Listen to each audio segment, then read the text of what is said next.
Madam President, Mr. Secretary General, Excellencies, Heads of State and Government, distinguished delegates. The chaos that shadows our world is a reminder that we cannot afford the luxury of inaction. We have been consumed by our differences had there been no community such as this to remind us that we are one human family. Even in our darkest hours, we have refused to be broken. This community was born from the ashes of despair, a vehicle for order, and for the shared assurance that we could not afford to falter again. Our belief in this community is not a posture of moral superiority, but an undying faith in the redemption of humanity.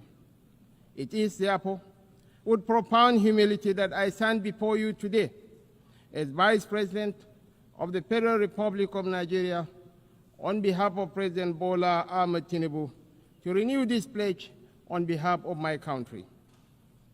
Madam President, Nigeria joins the Committee of Nations in congratulating you on your election as the President of the General Assembly for the 88th session, and assure you of our unalloyed support during your tenure. I commend your predecessor, my brother, His Excellency Philemon Yang, and the Secretary General, His Excellency Antonio Guterres, for their outstanding stewardship and unifying leadership during these extraordinary times. This anniversary must not be a sentimental retreat into nostalgia. It must be a moment of truth, a pause to measure where we have stumbled and how we might have done better in turning our values into action that meets the demands of today. We are here to deliver a world of peace and development where the respect for human rights is paramount. We must recalibrate the delicate balance between our roles as sovereign governments and our duties as collective partners to renew multilateralism in a world that has evolved far beyond what it was in 1945. The pace of change across borders is a force without pause. It manifests in the tools of technology, in the movements of information and finance, in the corrosive ideologies that preach violence and division, in the gathering storm of the climate emergency, and in the tide of irregular migration. We must own this process of change. When we speak of nuclear disarmament, the proliferation of small weapons, Security Council reform, fair access to trade and finance, and the conflicts and human suffering across the world, we must recognize the truth. These are stains on our collective humanity. For all our careful diplomatic language, the slow pace of progress on these hardy perennials of the UN General Assembly debate has led some to look away from the multilateral model. Some years ago, I noticed a shift at this gathering. Key events were beginning to take place outside this hall, and the most sought-after voices were no longer heads of state. These are indeed troubling times. Nigeria remains firmly convinced of the merits of multilateralism. But to sustain that conviction, we must show that existing structures are not set in stone. We must make real change, change that works, and change that is seen to work. If we fail, the direction of travel is already predictable. We are here to strengthen the prospects for peace, development, and human rights. Madam President, I want to make 4 points today to outline how we can do this. 1, Nigeria must have a permanent seat at the UN Security Council. This should take place. This should take place as part of a wider process of institutional reform. 2, we need urgent action to promote sovereign debt relief and access to trade and financing. 3, countries that host minerals must benefit from those minerals. And 4th, the digital divide must close. As our friend the Secretary General has said, AI must stand for Africa included. On my first point, the United Nations will recover its relevance only when it reflects the world as it is, not as it was. Nigeria's journey tells this story with clarity. When the UN was founded, we were a colony of 20 million people. Absent from the tables where decisions about our fate were taken. Today, we are a sovereign nation of 236 million people, projected to be the third most populous country in the world, with one of the youngest and most dynamic populations on earth, a stabilizing force in regional security, and a consistent partner in global peacemaking. Our case for permanent seat at the Security Council is a demand for fairness, for representation, and for reform that restores credibility to the very institution upon which the hope of multilateralism rests. This is why Nigeria stands firmly behind the UN-80 initiative of the UN Secretary General and the resolution adopted by this Assembly on 18 July 2025, a bold step to reform the wider United Nations system for greater relevance, efficiency, and effectiveness in the face of unprecedented financial strain. We support the drive to rationalize structures and end the duplication of responsibilities and programs so that this institution may speak with one voice and act with greater coherence. Madam President, Africa, none of us in this world can function peacefully in isolation. This is the heavy burden of sovereignty. Sovereignty is a covenant of shared responsibility, a recognition that our survival is bound to the survival of others. To live up to this charge, we must work hand in hand with our neighbors and partners. We must follow the trails of weapons, of money, and of people. For these forces, too often driven by faceless non-state actors, ignite the fires of conflict across our region. Madam President, Nigeria's soldiers and civilians carry a proud legacy. They have participated in 51 out of 60 United Nations peacekeeping operations since our independence in 1960. We have stood with our partners in Africa to resolve conflicts, and we continue that commitment today through the multinational Joint Task Force. At home, we confront the scourge of insurgency with resolve. From this long and difficult struggle with violent extremism, one truth stands clear. Military tactics may win battles measured in months and years, but in wars that span generations, it is values and ideas that deliver the ultimate victory. We are despised by terrorists because we choose tolerance over tyranny. Their ambition is to divide us and to poison our humanity with a toxic rhetoric of hate.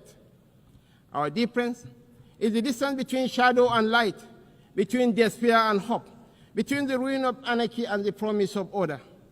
We do not only fight wars, we pit and shelter the innocent victims of war.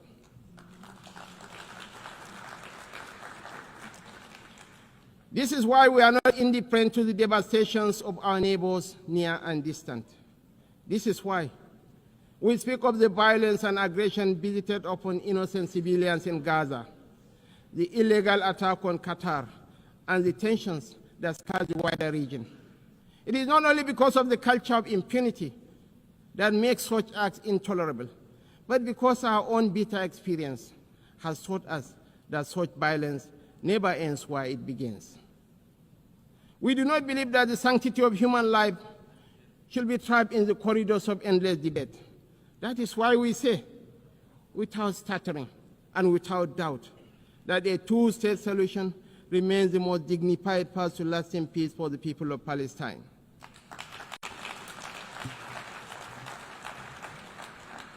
For too long, this community has borne the weight of moral conflict. For too long, we have been caught in the crossfire of violence that offends the conscience of humanity.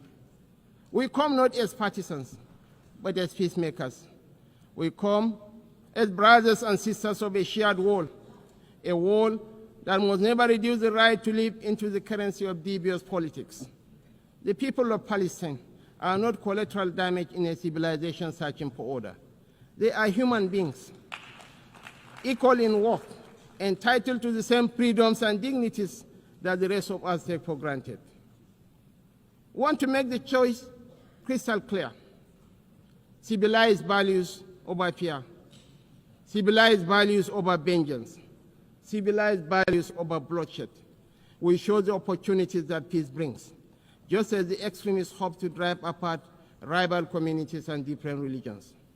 We work through multilateral platforms within the rule of law to build the consensus and support that makes this immensely difficult and dangerous task that much easier.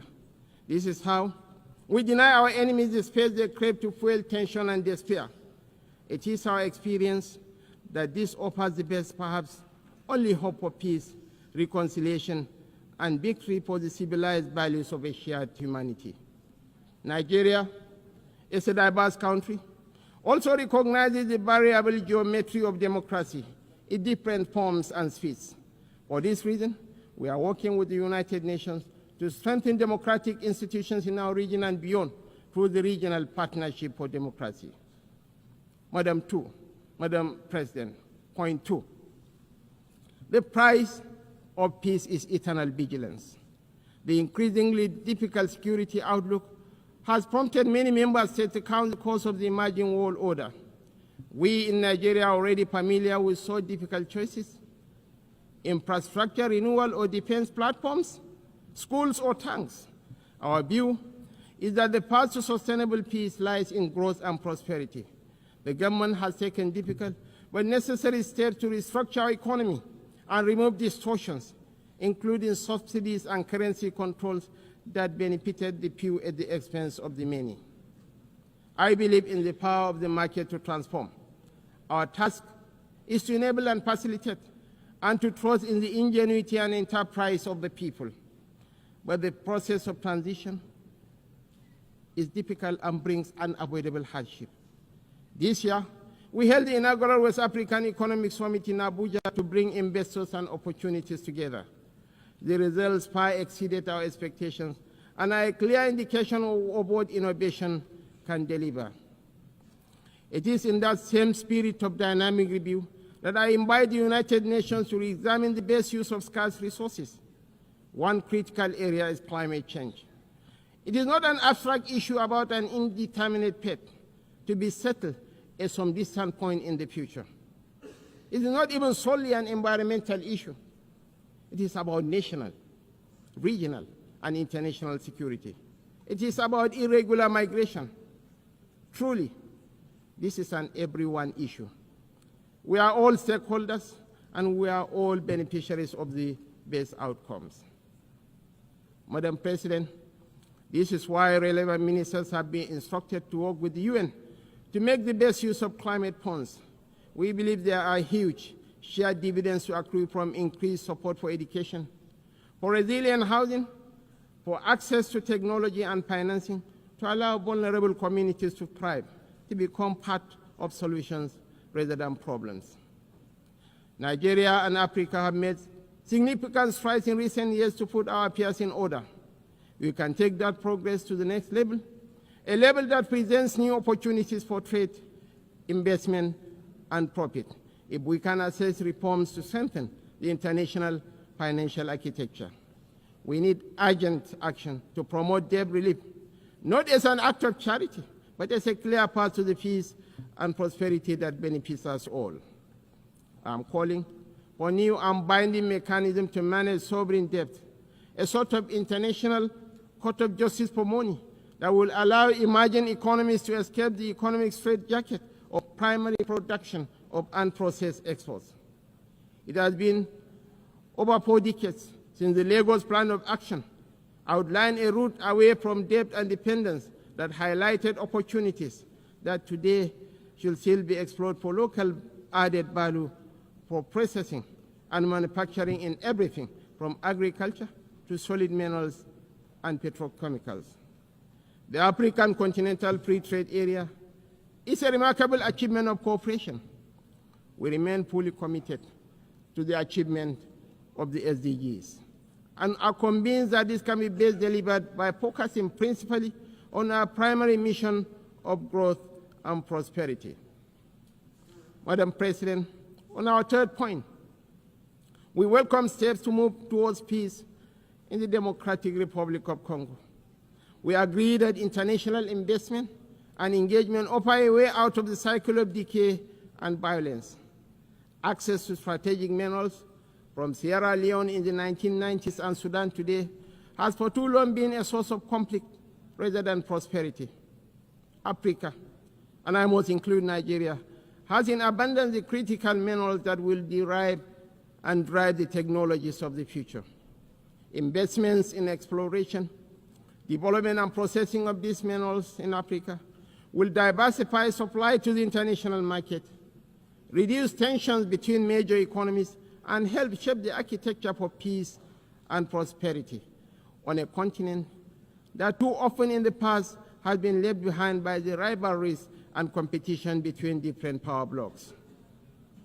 We know in Nigeria that we are more stable when those communities that have access to key resources are able to benefit from these resources. This has been our journey in the oil-producing region of the Niger Delta. I believe that will strengthen the international order when those countries that produce strategic minerals benefit fairly from those minerals in terms of investment, partnership, local processing, and jobs. When we export raw materials, as we have been doing, tension, inequality, and instability fester. Madam President, the fourth pillar for change that I am advocating is a dedicated initiative, bringing together researchers, private sector, government, and communities to close the digital divide. As we stand on the threshold of new and dramatic technological change, we are still absorbing the impact of the revolution on information and communication of the past 20 years. We understand better than we did the opportunities technology offers, as well as the safeguards we need to enable growth and mitigate the potential for corruption. Some worry about fake news. Truly, we have plenty of that, with the potential of devastating real-world consequences in countries rich and poor. I am more worried about an emerging generation that grows ever more cynical because it believes nothing and trusts less.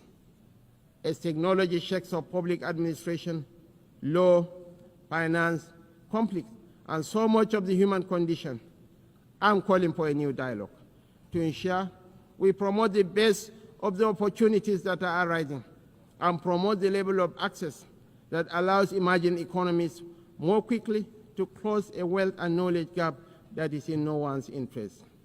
I join you today to reassert Nigeria's commitment to peace, to development, to unity, to multilateralism, and to the defense of human rights is beyond compromise. For none of us is safe until all of us are safe. The road ahead will not be easy, and we know there are no quick fixes to the trials that test the human spirit. Yet history reminds us that bold action in pursuit of noble ideals has always defined the story of the United Nations. Time and again, we have found the wisdom to balance sovereign rights with collective responsibility. That balance is once again in question. But I believe, quite passionately, that a renewed commitment to multilateralism, not as a slogan, but as an article of faith, remains our surest path forward. Nigeria dedicates itself fully and without reservation to that noble cause. I thank you all for listening.